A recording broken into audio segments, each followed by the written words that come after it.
Carta do apóstolo Paulo aos Colossenses, no capítulo 3, do verso 15 ao verso 17. Diz assim a Bíblia: que a paz de Cristo seja o juiz em seu coração, visto que vocês foram chamados para viver em paz, como membros de um só corpo, e sejam agradecidos. Habite ricamente em vocês a palavra de Cristo.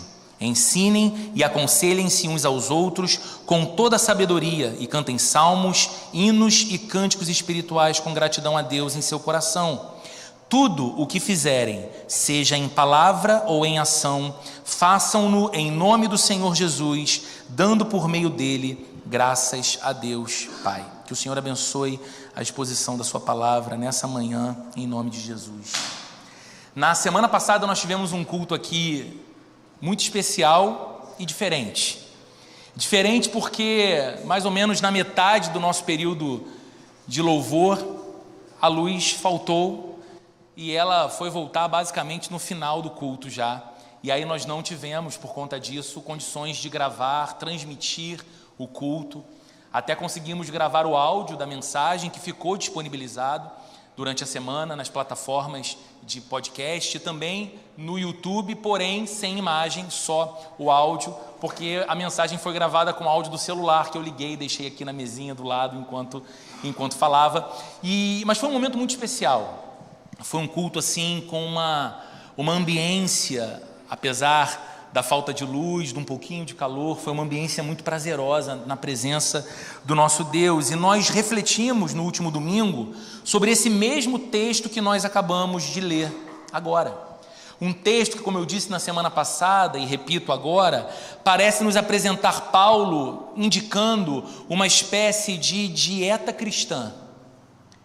Uma lista de coisas que estão acessíveis a você e a mim, se nós estamos unidos a Jesus Cristo.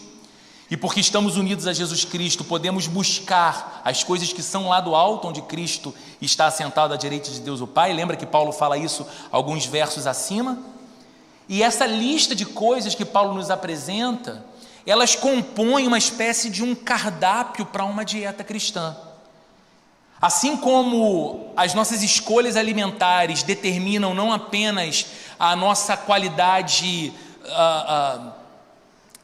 física, no sentido de beleza, estética, mas também as nossas escolhas alimentares vão determinar a nossa qualidade de vida, de disposição e até de longevidade propriamente. A mesma coisa vale para a nossa dieta espiritual.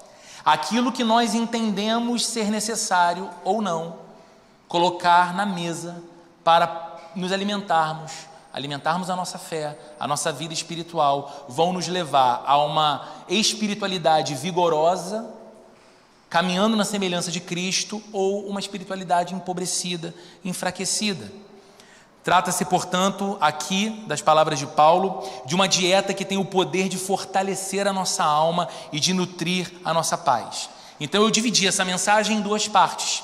Na primeira, que foi no domingo passado, nós refletimos sobre os dois primeiros itens desse cardápio de Paulo, que ele fala da paz, a paz de Cristo, e ele fala da gratidão. Tudo isso no verso 15. Ele diz que a paz de Cristo seja o juiz do coração de vocês e que vocês sejam agradecidos. E nós vimos aqui que paz não é ausência de tribulação, de problemas ou de tormenta. Não. Nós entendemos que a paz da qual a Bíblia fala não tem a ver com cruzarmos a nossa vida como quem atravessa um lago muito sereno de águas tranquilas. Nós podemos ter paz mesmo atravessando muitas vezes um mar em fúria, porque a vida impõe muitas vezes esse tipo de travessia para a nossa história. Então essa paz de Cristo aqui não é essa paz de quem não tem problema nenhum, mas é a paz de quem entendeu que a inimizade com Deus acabou por causa de Cristo. É paz de Cristo porque aquilo que Cristo fez ao morrer numa cruz pelos pecadores que creem em seu nome foi colocá-los em paz diante de um Deus que é santo, colocá-los sem culpa diante de um Deus que é santo. Então, na prática, esse cristão, ele tem paz porque ele sabe que os seus pecados do passado foram perdoados. Isso não é algo mais que traz a eles uma cena de culpa ou de tormenta para a alma. Esse cristão está em paz com Deus e tem a paz de Cristo, por isso sabe que o seu presente está sendo dirigido para o bem, porque a Bíblia diz que todas as coisas cooperam para o bem daqueles que amam a Deus e foram chamados segundo o seu propósito. Então o cristão é alguém que tem essa paz, mesmo quando ele vive um momento em que parece que as circunstâncias não sinalizam algo muito favorável a ele. Ele esperava uma resposta e a resposta foi outra. Ele esperava um cenário e o cenário foi outro. Mesmo assim, ele pode ter a certeza de que a sua vida no presente está sendo dirigida para o bem de Deus sobre a sua vida. E esse cristão que tem a paz de Cristo sabe que o seu futuro não pode mais amedrontá-lo. Por mais que o futuro seja uma incerteza para todos nós, ele não nos impõe mais medo, porque nada nessa vida ou fora dela pode nos arrancar do amor de Deus que está em Cristo. Então é essa a paz de Cristo que deve estar no coração de um cristão que Paulo fala. E a outra coisa que ele disse, e vimos na semana passada, é a gratidão. E a gratidão é o resultado ou a consequência mais óbvia. Nós falamos aqui sobre uma imposição lógica de todo homem e mulher que pôde provar a doce e preciosa bondade do Senhor. A gratidão é a resposta lógica de todo homem e mulher que pôde provar o precioso amor do Senhor, que se manifesta em suas bênçãos espirituais, no fato de sabermos que fomos amados, perdoados, justificados, reconciliados com Deus, tendo nosso coração alimentado pela esperança que vem do céu. Todas essas coisas que são dádivas divinas geram em nosso coração essa necessidade de viver uma vida de gratidão. E hoje nós vamos avançar para a parte final da mensagem, refletindo sobre os últimos 3 itens desse cardápio de Paulo aqui, desse menu do apóstolo Paulo aqui para a dieta cristã. Então falamos sobre a paz e falamos sobre a gratidão, e agora vamos falar sobre o Evangelho. Veja o que ele fala no verso 16, a primeira parte: habite ricamente em vocês a palavra de Cristo. Essa expressão aqui, a palavra de Cristo, se refere tanto ao que Jesus falou, ou seja, o seu ensino, como aquilo que foi falado a respeito de Jesus por causa das coisas que ele falou e fez. Por exemplo, o que escreveram os apóstolos, como Paulo nessa carta aos Romanos. Em resumo, o que Paulo está dizendo aqui é a respeito do Evangelho. Que o Evangelho de nosso Senhor e Salvador Jesus Cristo, aquilo que ele viveu, a obra que ele realizou, aquilo que ele ensinou, tudo que foi revelado através de sua vida, que estas coisas habitem ricamente em vocês. Aliás, essa é uma outra expressão forte que Paulo usa aqui, e usa intencionalmente: habite ricamente. Que a palavra de Cristo more abundantemente em vocês, preenchendo todos os espaços. É literalmente o ensino de que o Evangelho de nosso Senhor Jesus deve morar em nós, deve encher a nossa vida ao ponto de transbordar, que aquilo que nós recebemos de Jesus deve então governar cada pensamento nosso, cada palavra nossa, cada ação, cada desejo e até aquelas intenções mais escondidas. Por quê? Porque a palavra de Cristo está habitando ricamente em nós. Então até as nossas intenções vão ser modeladas pela palavra de Cristo que habita em nós. E a pergunta de 1 milhão é: como a gente faz isso acontecer? Uma coisa é Paulo falar: habite a palavra de Cristo ricamente em vocês. Outra coisa é como, Paulo, a gente faz isso. Como é possível ter a palavra de Cristo morando em mim? A Bíblia mesmo vai nos dar resposta para isso. A Bíblia mesmo vai nos indicar que caminho devemos tomar se queremos que a palavra de Cristo habite em nós. E eu quero, para ser objetivo por conta do nosso tempo, falar de pelo menos 3 caminhos que nós podemos tomar para ver a palavra do Senhor, o Evangelho de Cristo, habitando ricamente em nós. O primeiro deles é observar atentamente a palavra de Cristo. Tem um texto, ele vai ser projetado aqui, Mateus no capítulo 13, verso 9. É uma passagem que você conhece, porque Jesus disse isso várias vezes, não apenas aqui. Ele disse: quem tem ouvidos para ouvir, ouça. Você já leu isso algumas vezes, certo? Ele terminava uma parábola e encerrava a parábola dizendo: olha, quem tem ouvidos para ouvir, ouça. O que esse conselho ou essa instrução de Jesus carrega? A ideia de que nós precisamos escutar atentamente, observar diligentemente. Como nós vamos ter a palavra de Cristo habitando ricamente em nós, quando nós tivermos um contato com a palavra de Cristo, que não é apressado, mas que nos permite observar com atenção o que ela diz. Você pode abrir a sua Bíblia no Salmo 23, por exemplo, e se deparar ali com uma frase, logo no começo do Salmo, e você conhece: o Senhor é o meu pastor e nada me faltará. E você tendo contato com essa frase única de um salmo, lida muito rapidamente por você, sem considerar atentamente a palavra, você pode desenvolver, por exemplo, uma teologia da Xuxa para seguir. A de que tudo o que eu quiser, o cara lá de cima vai me dar. Por quê? Porque o Senhor é o meu pastor, nada vai me faltar. Eu vou ter tudo. Deus vai me dar tudo que eu quero. Só que aí você lê o texto de novo. E aí depois você lê o texto de novo. A mesma frase, o mesmo verso 1. E você começa a perceber que o salmista está falando ali do Senhor, que é o Deus soberano, criador e sustentador de todas as coisas. E ele está dizendo que este Deus, que é Senhor soberano e Rei, tem uma relação com o seu povo.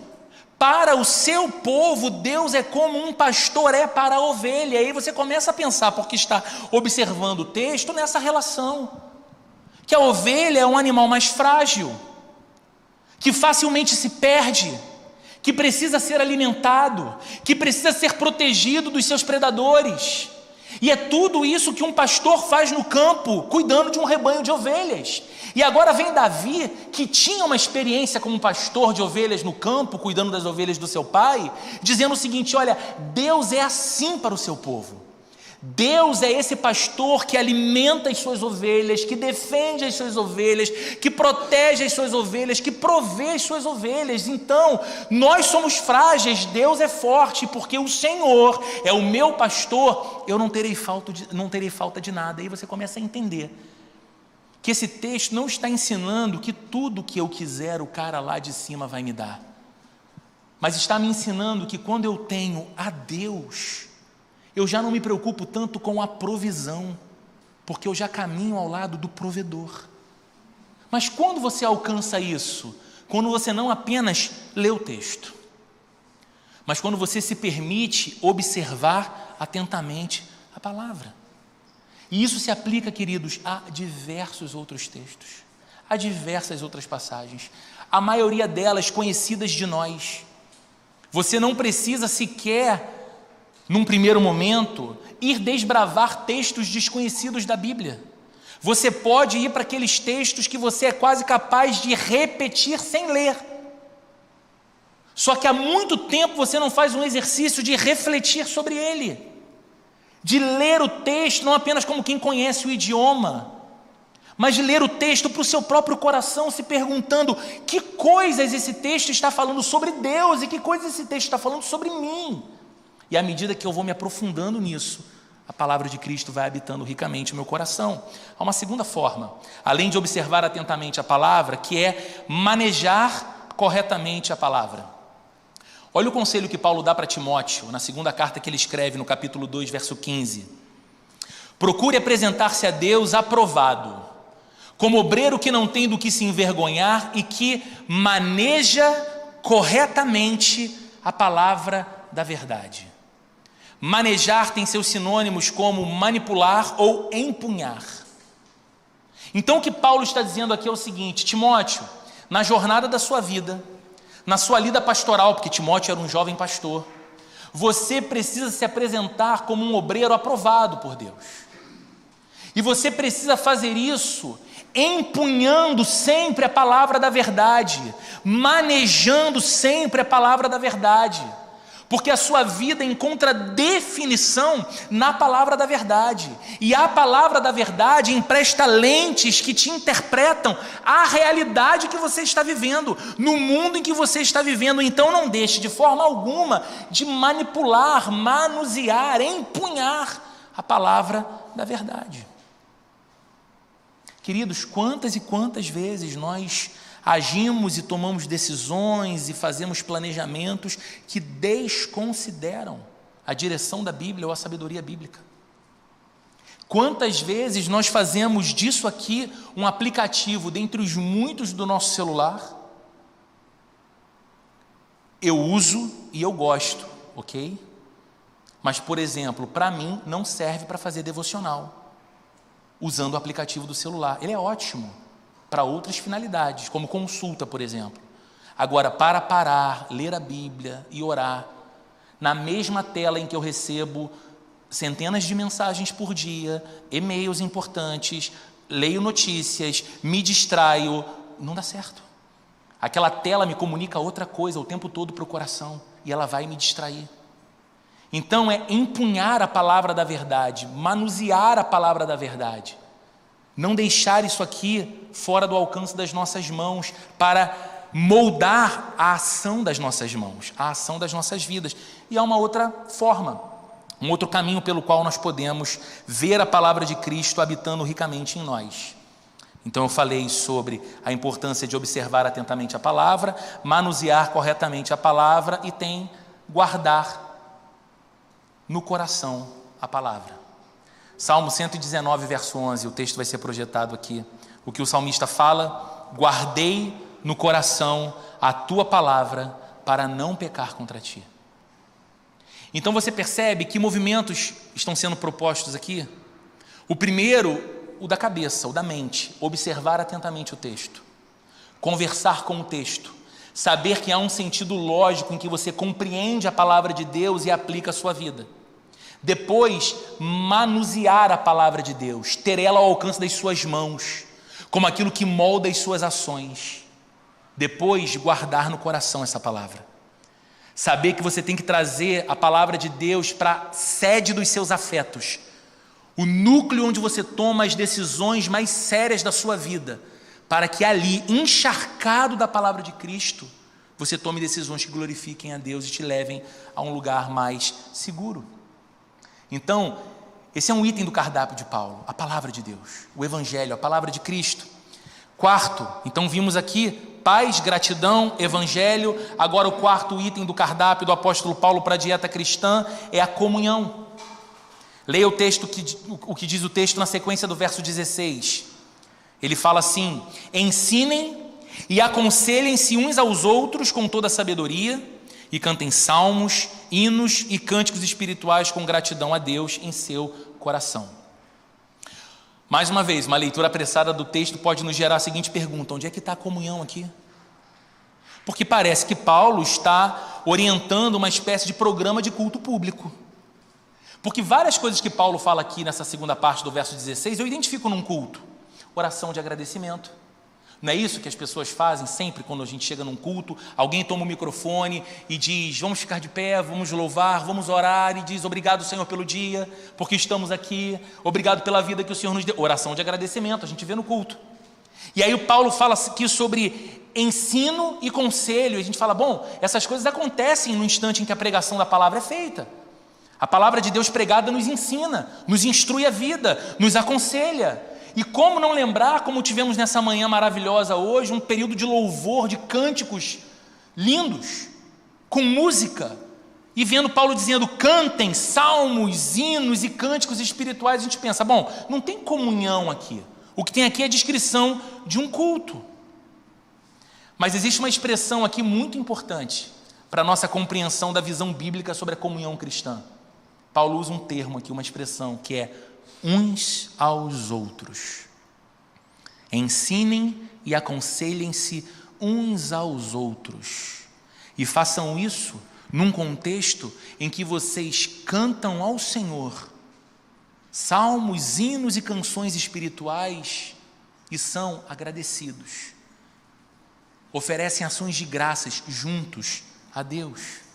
Ou seja, quando a palavra de Cristo habita ricamente no meu coração, isso inevitavelmente me leva à comunhão com outros que, assim como eu, têm agora a palavra de Cristo habitando em seus corações. E nesse ambiente, onde a palavra de Cristo é honrada e onde a palavra de Cristo é estimada, o meu irmão pode ser alguém que me ensina. O meu irmão pode ser alguém que me aconselha, me ajudando a seguir o caminho com Cristo. E eu posso ser para o meu irmão a mesma coisa em sua vida, o ensinando e o aconselhando. Então perceba, isso aqui pode ser a descrição de um ambiente de culto? Pode, mas isso aqui certamente é a descrição de uma vida em comunidade de fé. O que Paulo está descrevendo aqui é mais do que um culto que acontece por 1h30, 1h45 num domingo. O que Paulo está dizendo é sobre um novo modo de vida que pessoas que agora têm a palavra de Cristo habitando ricamente em seu coração vivem. Não mais isoladamente, mas agora elas podem ser abençoadas pelos outros e elas podem abençoar os outros nesse ambiente. Porque a palavra de Cristo habita ricamente em mim, eu posso ser uma bênção para você.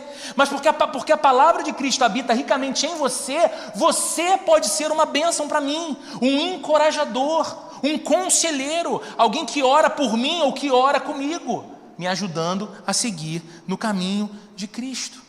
Então, nessa comunhão, eu edifico e eu sou edificado. Nessa comunhão, eu abençoo e eu sou abençoado. Junto com estes que em Cristo se tornaram meus irmãos, faz todo sentido cantar para Deus. É por isso, queridos, e talvez você não estivesse ainda entre nós nessa época, mas um dos grandes desafios da pandemia para nós, no começo, em especial, era o fato de virmos para cá, para esse prédio da igreja, gravar o culto que seria exibido no domingo de manhã, porque a gente não podia se reunir. Ninguém estava se reunindo com outras pessoas. E vínhamos para cá, eu, Renata, Anderson, o Fabiano, um querido irmão nos ajudando na gravação, e só. A gente colocava a câmera aqui, sentávamos aqui, para que de alguma forma as pessoas, ao assistirem o culto em casa, pudessem ver as cadeiras posicionadas, os lugares que elas ocupavam no culto presencialmente. E um dos maiores desafios era cantar sem ouvir a igreja. O Anderson com violão, microfone, Renata com microfone, cantando sinceramente ao Senhor, e a voz ecoando pelas paredes desse prédio. Porque a gente não ouvia a igreja. A gente esperava que no domingo pela manhã, com a TV ligada, as pessoas em casa pudessem cultuar o Senhor com a gente e cantar de alguma forma. O que Paulo está dizendo aqui? Que nesse ambiente, em que a palavra de Cristo é estimada e habita ricamente o meu coração, ela me une a outras pessoas que vivem dessa mesma forma. E há sabedoria espiritual entre nós, e eu posso aconselhar o meu irmão e ser aconselhado, edificar e ser edificado, e juntos nós adoramos ao Senhor. Não fica diferente quando nós cantamos juntos aqui nessa manhã, chamou o meu nome e eu passei a viver? Não fica diferente quando cantamos aqui como fizemos nessa manhã, tu és soberano sobre a terra, sobre os céus, e apesar dessa glória que tens, tu te importas comigo também, e nós declaramos isso juntos como gente que tem fé, porque tem a palavra de Cristo habitando o nosso coração. E nesse ambiente nós podemos orar em gratidão pelos feitos de Deus por nós, mas sobretudo pelos feitos de Deus entre nós. É por isso que Paulo fala nesse texto, no verso 16, fazendo eco com o que fala o salmista no Salmo 133. Você conhece o texto e ele vai ser projetado aqui. Diz assim: como é bom e agradável quando os irmãos convivem em união. Ali, final do verso 3, o Senhor concede a bênção da vida para sempre. Queridos, nós podemos, até como eco do tempo em que vivemos, desprezar o valor da comunhão, da comunidade, da igreja, do contato com pessoas, mas nós nunca vamos conseguir calar a Bíblia quando ela diz que ali existe o verdadeiro fluir da vida espiritual, na comunhão dos irmãos, na comunhão dos santos. A comunhão, portanto, não é uma utopia que nos faz achar que seremos um grupo de pessoas muito parecidas, muito iguais. A comunhão é, na verdade, a expressão de amor e de senso de importância que nós temos uns pelos outros, quando reconhecemos que fomos unidos como povo de Deus e temos sobre nós a sua palavra. Então, queridos, comunhão não é utopia. Você é diferente de mim. Você gosta de coisas diferentes de mim. Você tem hábitos culturais diferentes dos meus. Você tem interesses literários diferentes dos meus. Gostos cinematográficos diferentes dos meus. Isso não é um problema. Isso não pode ser um problema. E nós temos vivido num tempo em que tornou-se comum na igreja cristã qualquer diferença ser motivo de desunião, de ruptura. Nós vivemos num tempo em que tornou-se comum para a igreja cristã o amor não ser mais o vínculo, o elo que nos une. Mas nós não podemos aceitar isso se queremos ser uma igreja bíblica. E nós não podemos, meu amigo querido e minha amiga querida, eu falo isso do fundo do meu coração, você não pode desprezar a importância ímpar na sua vida disso aqui que está acontecendo hoje, de você estar aqui no culto. Não pode. Não é algo mais ou menos importante. Não é, se der eu vou, se eu não estiver tão cansado eu vou, se eu não tiver uma outra programação eu faço. Nós nos tornamos pessoas nos últimos anos que negociam muito facilmente o domingo, que antes era tido por nós como o dia do Senhor, para fazer qualquer outra coisa. E a gente fala, não, mas eu não estou longe da comunhão com Deus, eu vou orar, eu vou cantar louvores, eu vou ler a Bíblia, eu estou até mais perto de Deus do que se eu estivesse no culto na igreja. Mentira, não estará, porque existe um princípio espiritual da comunhão entre os crentes. Isso aqui é fundamental ser vivido. Isso que nós experimentamos hoje aqui, tomando ceia juntos, cantando juntos, orando juntos e ouvindo a palavra juntos, é cumprimento de uma orientação do Senhor para a nossa vida, para que a nossa vida cresça, para que a nossa vida amadureça. E por fim, fechando o cardápio do apóstolo Paulo para a dieta cristã, ele fala sobre a adoração: paz, gratidão, evangelho, comunhão, adoração. Olha o que ele diz no verso 17: tudo o que fizerem, seja em palavra ou em ação, façam-no em nome do Senhor Jesus, dando por meio dele graças a Deus Pai. Tudo o que fizerem. Você sabe qual é o sentido original no grego, que foi o idioma que Paulo escreveu essa carta, e que foi traduzido aqui na nossa Bíblia, no início do versículo, como tudo? Você sabe qual é o sentido original dessa palavra tudo? O que Paulo quer dizer aqui quando diz tudo o que vocês fizerem? No original, tudo quer dizer tudo mesmo. No caso aqui, tudo é tudo.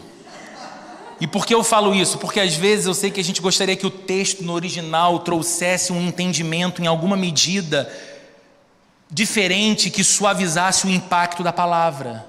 Mas o que Paulo está dizendo é tudo o que vocês fizerem, do início ao fim, do começo ao final, em palavras e ações, em pensamentos e intenções, tudo que vocês fizerem, façam-no em nome do Senhor Jesus. Isso inclui então o que nós dizemos, inclui o que nós fazemos, inclui o que nós pensamos, inclui o que nós cogitamos, mesmo que secretamente. Ou seja, a totalidade das nossas atividades nesse mundo devem ser movidas pela adoração. Me tornar alguém que faz tudo o que faz em nome e para o nome do Senhor Jesus, dando, por meio dele, do nome de Cristo, graças a Deus o Pai. Então é fazer da adoração muito mais do que um instante litúrgico do culto, em que no culto eu canto, ergo mãos, fecho os olhos e então adoro a Deus. Mas é fazer da vida um culto a Deus. De cada instante da vida, um ato de adoração a Deus.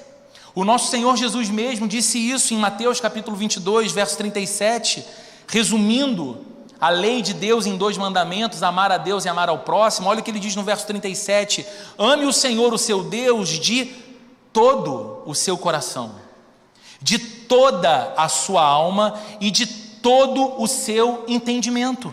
O que Jesus está falando? Amar a Deus é uma experiência integral de vida. Adorar a Deus envolve a integralidade do nosso ser. Seria mais fácil para nós, eu concordo, que adorar a Deus fosse compreendido como aquilo que nós fazemos no domingo de manhã, quando estamos num culto. Acontece que para os cristãos a adoração a Deus, que começa no domingo pela manhã, como o primeiro dia da semana, ela continua no domingo à tarde, ela continua enquanto ele assiste o jogo do seu time de futebol, ela continua quando ele vai para a reunião na segunda-feira de manhã no ambiente de trabalho, ela continua quando ele conversa com os filhos, conversa com a esposa, resolvendo os desafios orçamentários da família. A adoração, ela continua. Seria mais fácil para nós se ela ficasse no culto.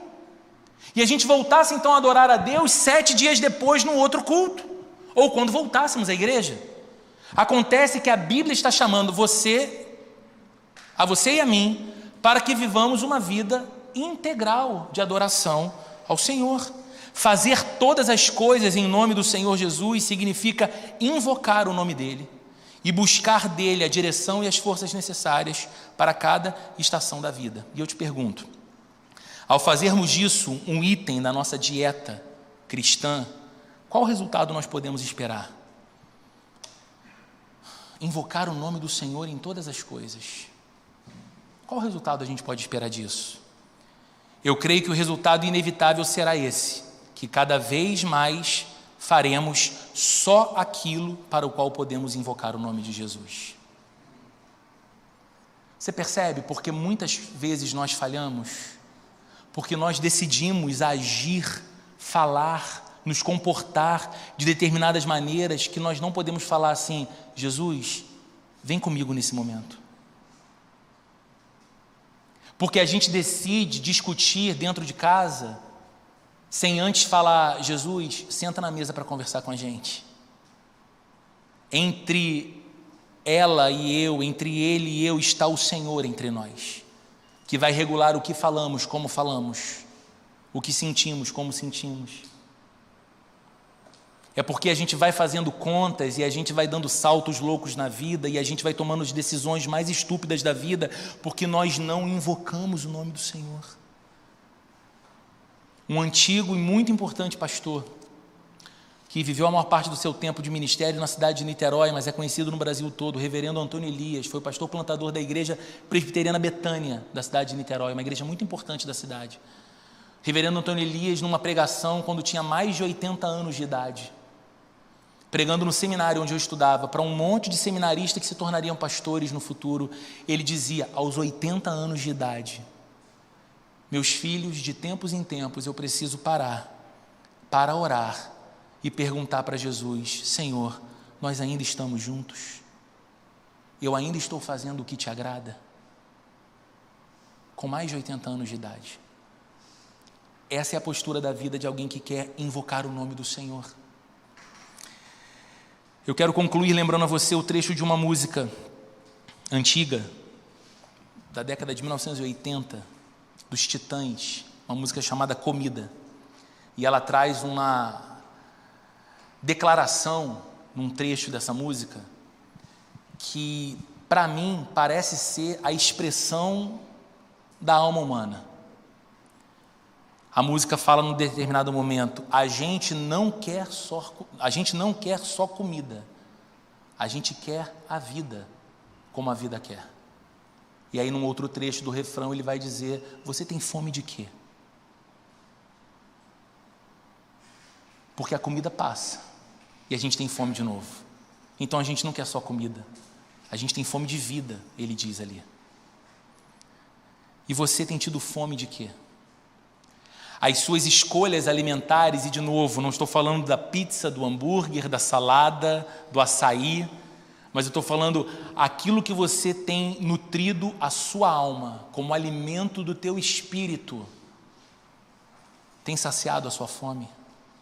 Ou as buscas mais profundas do seu coração têm revelado a você que a sua fome não tem sido fome de Deus, mas fome de coisas que continuam não saciando você, não bastando para você? As suas escolhas diárias daquilo que vai te alimentar têm te nutrido? Tem fortalecido você? tem te tornado uma pessoa mais cheia de fé, tem te tornado alguém mais corajoso, mais corajosa para enfrentar a vida com a força que vem de Deus, tem te dado musculatura espiritual para enfrentar qualquer desafio que a vida impõe, ou as suas escolhas para nutrir a sua alma têm tornado você alguém amedrontado, vazia, frágil, anêmica espiritualmente. Deus nos chama para uma vida onde recebemos dele mesmo todo o alimento que necessitamos para crescer, em fé, alegria, segurança e satisfação. O que Paulo está escrevendo aqui não deve ser desprezado por nós. Se você decidir cuidar da sua dieta espiritual a partir de hoje, se você decidir a partir de hoje considerar esses 5 itens que Paulo coloca aqui, desse cardápio da vida cristã, a paz de Cristo, a certeza que aconteça o que acontecer, você está quite com Deus, não por causa da sua justiça ou dos seus méritos, mas por causa da obra de Cristo oferecida por você, feita em seu lugar.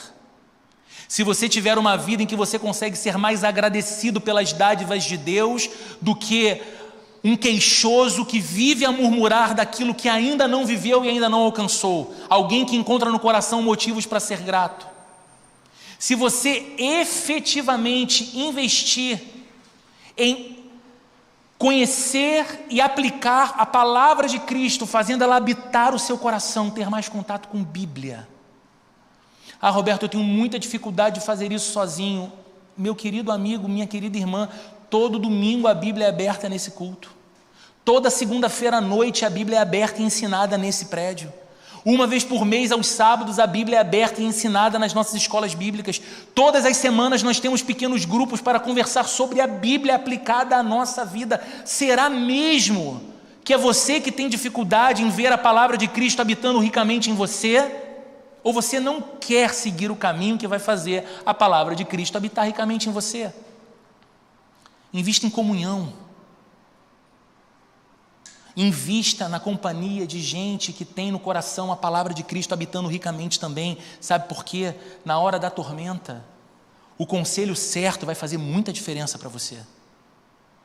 Assim como o conselho mal dado pode te levar à ruína. E eu falo para adultos que sabem exatamente que isso é verdade.